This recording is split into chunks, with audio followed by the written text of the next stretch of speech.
Hello everyone, my name is Diego Mariscal, and through this documentary I want to show you the real limitations that people with disabilities face, not just in one particular culture, but at an international scale. I hope you guys enjoy it. So I've done a lot of research regarding the treatment of people with disabilities worldwide, and I found that individuals who have a disability are not actually limited by their disability, but instead are limited by the social perception that people have of their disability. There are three main elements that influence this perception. The first element is beliefs, which refers to how a particular culture explains the existence of a disability. The second element is expectations, which refers to what a particular culture thinks an individual with a disability will be capable of doing during his adult life. The third and final element is values, which refers to what a particular culture finds important or appreciates. But are these three elements truly what limit an individual with a disability? Who am I to know? We have three unique individuals from three very different cultures, so let's find out. Hi there, my name is Delil Yunor from Roja City, Philippines. I'm proud to be a master's degree scholar of the IDPP Institute of Disability and Public Policy at American University.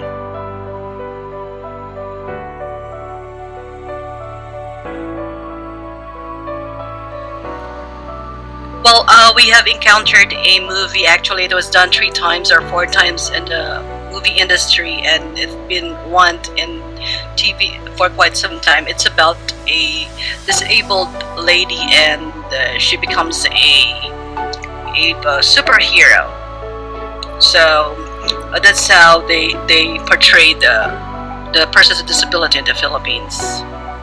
So I don't understand. Do they perceive that people with disabilities are superheroes, or what do you mean by that? Yeah, actually, when she's not a superhero, she's been a crippled girl who has been pitied by a lot of people, and they're always shouting "cripple, cripple, cripple," something like that. Okay, so that's when she's not a superhero. Okay, that's right. Wow, that's very interesting.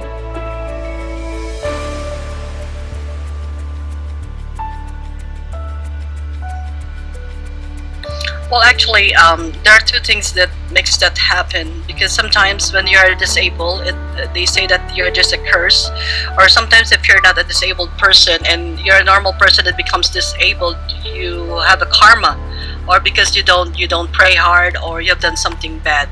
It comes back to religion, actually. Yeah. Eleanor, thank you for your great testimony.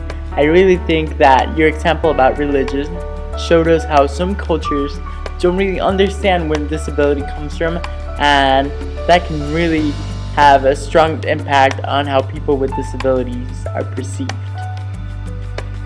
Bueno, pues yo soy Brenda Mesa Robles, vivo en México, en México DF, estudié comunicación en la Universidad Iberoamericana, y bueno, actualmente pues tengo 2 trabajos.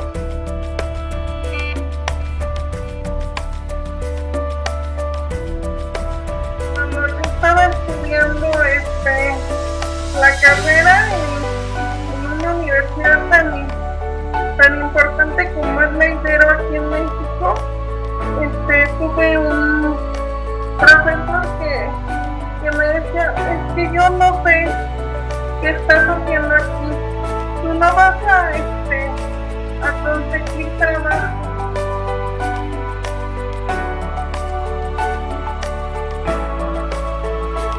A mí me molesta que todavía escuchara la gente que diga: ay, es que qué bonitas estas personas que son angelitos. Y con eso no sabes, o sea, me puede.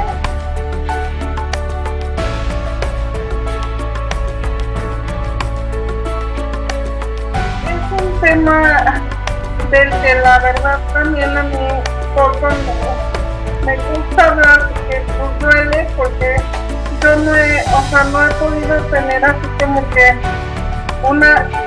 amigos que sigas teniendo y todo, ¿no? Pero así una relación con alguien, pues digo, no se me ha dado.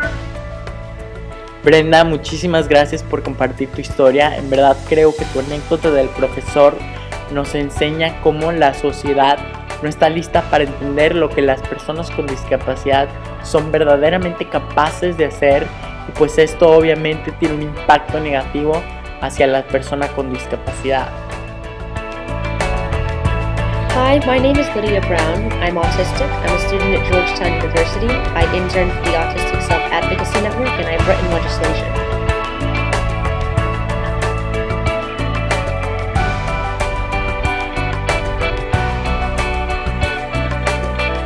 Well, one of the things is that America is often assumed to be the best place to have a disability, be a person with a disability here.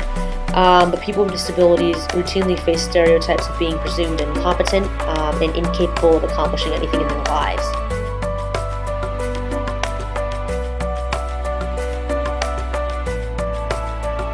We've moved much further in terms of looking at people who have physical disabilities, but we have not really moved much beyond the medical charity model for people with neurodevelopmental disability. We tend to assume that people with neurodevelopmental disabilities are incompetent, that is, incapable of making decisions about their life or understanding what happens around them.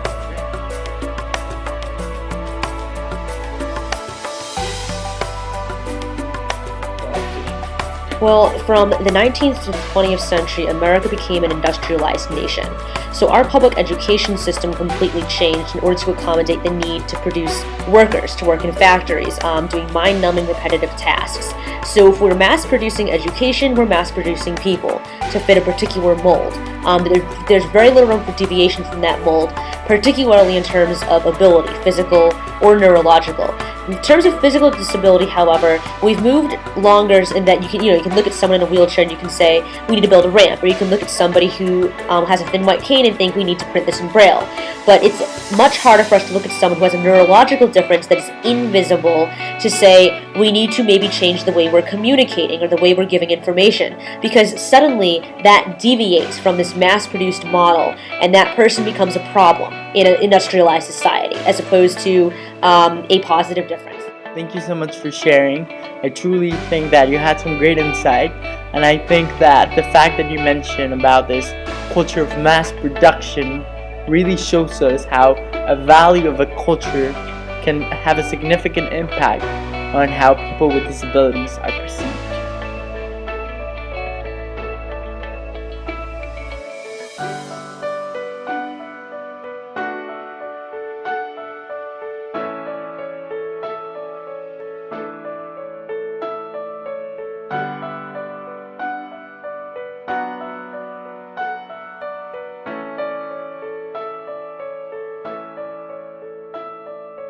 Well, thank you so much to all the interviewees, and I want to ask you to take a look again and see the ability within a disability.